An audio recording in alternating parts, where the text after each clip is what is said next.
ये सवाल जरूर होना चाहिए कि हम छात्र कैसे दुश्मन हो गए इस देश के। ये स्टूडेंट्स जो हरासमेंट के खिलाफ आवाज उठा रहे थे वो कैसे दुश्मन हो गए शांति के, और अम्बेडकर के फॉलोअर्स कैसे हो गए टेररिस्ट। ये कुछ सवाल है जो हमारे मन में भी, हमारे जहन में अक्सर घूमा करते हैं, क्योंकि एक साल से ये 4 स्टूडेंट्स एक साल से कोर्ट के चक्कर लगा रहे हैं। कोर्ट के चक्कर लगाना कोई मामूली काम नहीं है। तब जबकि जैसा साथियों ने बोला कि उन्हें अभी क्या करना होना चाहिए था, वो एमए के सेकेंड ईयर के स्टूडेंट्स थे, वो अपनी पीएचडी की तैयारी करते, अपने प्रपोजल्स लिखते। तो हमारे पढ़ने लिखने वाले तबके को आपके ज़ेनोफोबिया का शिकार होना पड़ रहा है, आपके पैरानोया का शिकार होना पड़ रहा है कि एडमिन इतना पैरानोइड है, इतना डरा हुआ है। दिल्ली में भाजपा की सरकार, सेंटर में भाजपा की सरकार, तब आपको किस चीज का डर है जब सारी की सारी मशीनरी आपके हाथ में है।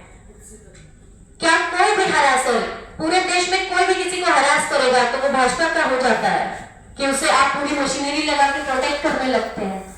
यह सवाल है हमारे मन में। तो इन सवालों को हम किसके पास जाकर पूछे, क्योंकि एडमिनिस्ट्रेशन तो नहीं सुनता है। हमें विश्वास था कि हमारा एडमिन है, स्टूडेंट्स का एडमिन है, वो सुनेगा हमारी बात। उन्होंने नहीं सुनी। अब कोर्ट पे हमें विश्वास है कि कोर्ट में जब हियरिंग होगी, जब वहां पे फैसला आएगा, तो हम तब तक उम्मीद तो नहीं हारेंगे जब तक वहां से ये फैसला नहीं आ जाता कि हम स्टूडेंट्स गलत थे या हमने कुछ गलत किया था। और दिल्ली में ही दिल्ली यूनिवर्सिटी है, अम्बेडकर यूनिवर्सिटी है। अम्बेडकर यूनिवर्सिटी में आवाज उठाने पर सस्पेंशन हो जाता है, 1 साल तक एक्सपेल्शन हो जाता है। अब वो स्टूडेंट्स, उनके एकेडमिक्स क्या होगी अम्बेडकर यूनिवर्सिटी में आगे, उन्हें नहीं पता। वही दिल्ली यूनिवर्सिटी जहां हाथ उठाने पर स्टूडेंट यूनियन के मेंबर को 2 महीने का सस्पेंशन मिलता है जब वो मजे कर रहे होते हैं, उनकी सोशल मीडिया देखी जाए तो। दीपिका झा की न्यूज भी हमें पता है कि वो एक प्रोफेसर के ऊपर थप्पड़ चला देती हैं, हाथ उठा देती हैं, और उनको 2 महीने का सस्पेंशन मिलता है। और उसके बाद उनको माला पहनाकर इज्जत से उनके कुर्सी पर बिठाया जाता है। और वहां पर हमारी साथी है नादिया, शेफाली, शुभजीत, शरण्या, ये जब हरासमेंट के खिलाफ आवाज उठाते हैं तो इनको कोर्ट के चक्कर लगाने पड़ जाते हैं। तो आप देख लीजिए कि हमारा सिस्टम कितना बड़ा फेलियर हो चुका है। और इस सिस्टम को बदलने का काम हम स्टूडेंट्स का है, आप मीडिया का है, आम जनता का है। तो हमें इसे तो प्रोटेक्ट करना है।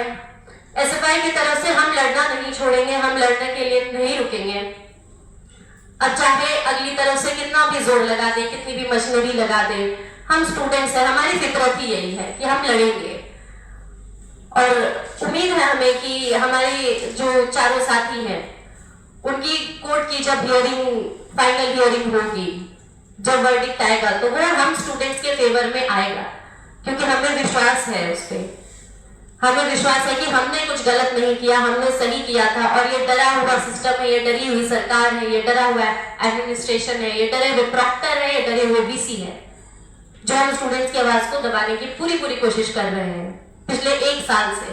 बार बार एक एक्सपेल्ड स्टूडेंट को एक और एक्सपल्शन का नोटिस दिया जाता है। तो आप सोच लीजिए कि कितनी शर्मनाक बात है कि वो किस चीज से डर रहे हैं कि अगर वो कैंपस वापस आ जाएगी तो वो ऐसा क्या कर देगी, या अब वो चाहते हैं कि हरासमेंट का माहौल बना रहे कि कम ही लोग आएंगे, कम ही लोगों को पढ़ाना पड़ेगा और फिर उसके बाद कम ही सवाल पूछे जाएंगे उनसे। तो हम भी उनको बचाना चाहते हैं एसएफआई की तरफ से कि हमारे सवाल नहीं रुकेंगे, हमारे साथी नहीं रुकेंगे, वो लड़ेंगे और वो आगे बढ़ेंगे। आपका नाम? मेरा नाम निष्ठा है और मैं सेंट्रल दिल्ली एरिया की सेक्रेटरी हूँ एसएफआई। Thank you.